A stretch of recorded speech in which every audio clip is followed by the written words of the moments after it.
As a mum of two and with one on the way very, very, very soon, I know that sleep isn't just about newborns, which I kind of thought, like, once I kind of got the newborn stage out of the way, sleep was kind of just normal, isn't it? But no, they come with their own challenges. I've got a 6.5-year-old and a 3-year-old, and toddler sleep has its own issues. So here are some of the common toddler sleep things that will occur to you and kind of what you can do to deal with them.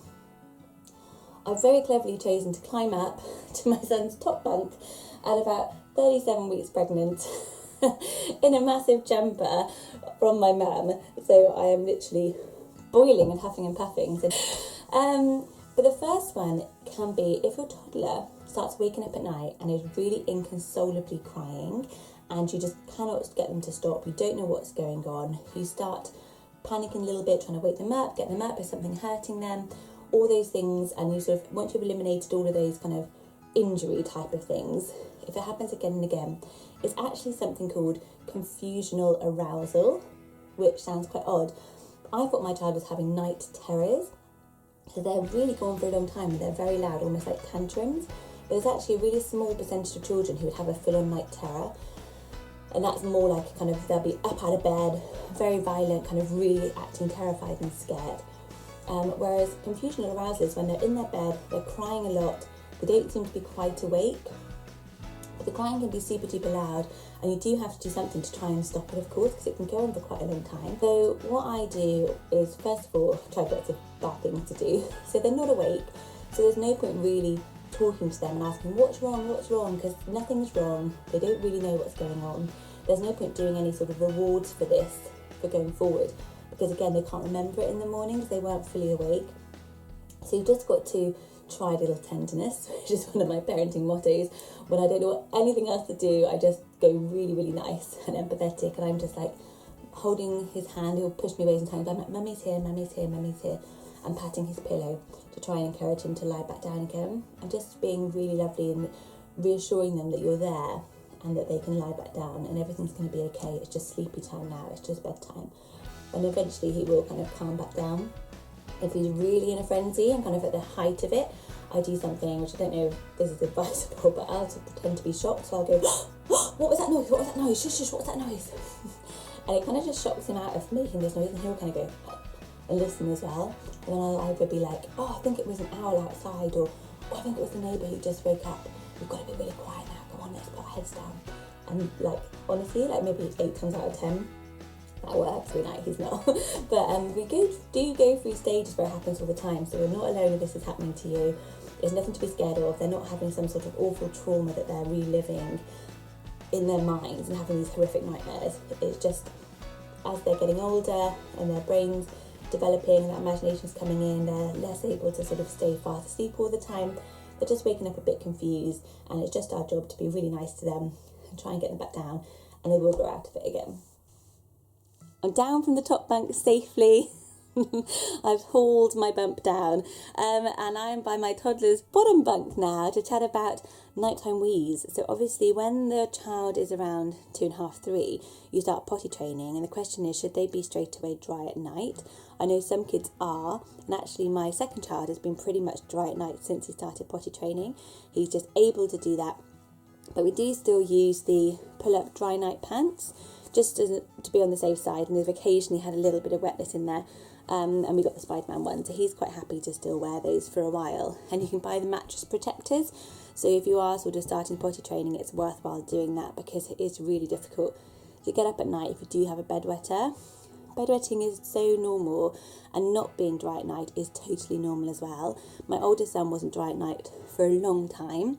He just didn't have that ability to hold it in, and his body didn't seem to just wake him up to do it. So we've had so many nights where I had to get up, do a full bed change, give him a shower, wash him off, and put him back into bed. No amount of reward charts or anything like that were worth it, because he simply didn't wake up. So we were just really gentle and really kind to him about it, and encouraged him to still wear these pull-up pants till he was around 5. There are 2 techniques that you can do to help stop bedwetting. So one is called lifting. So if parents go to bed at around 10, 11 at night, if you're crazy, I'm like an 8:30 p.m. bedtime girl at the moment, so that sounds like Saturday night at Christmas. But yeah, when you're going to bed at around 10 p.m, just simply lift the toddler out of bed, pop them on the toilet and put them back in, and then they'll do a wee and then they're going to sleep through, is the theory. But it has got some negative associations with it as well. So a lot of parents didn't choose to do it, or don't choose to do it, because it sort of lets the brain know it's okay to release and do a wee when you're kind of only half asleep. And really what we want to teach the brain is, no, that's not okay. You have to get up if you feel a wee, fully get awake and go to the loo. But if your toddler is finding that hard, as my eldest one did, he just couldn't get really fully awake to get himself to the toilet. And often we'd hear this bang, bang, bang, what is that, and run up, and he'd be kind of in his bedroom, kind of a bit disorientated, jumping around, needing a wee. It's not nice to see them like that. What we did in the end, which really helped us, was just popped the potty right next to his bed, so that he then seemed to be totally able to pop out of bed, go onto the potty and get back into bed, kind of always half asleep. He didn't need to wake up as much as he did to call us or to get down the hall to the bathroom. And that was a total lifesaver. We did that for a good year. In the morning, there'd often be a wee in the potty that he'd done at around 4 in the morning and just got himself back into bed again. And it was lovely for him because he stopped bedwetting, and great for us because we stopped having disturbed nights. The other thing you'll often be dealing with a toddler is early rising, and it is one of the hardest sleep issues to stop because they're kind of fully awake by then. They've got a lot of determination and they want to go down and they want to watch Peppa Pig and it's 5 a.m. and they just don't care.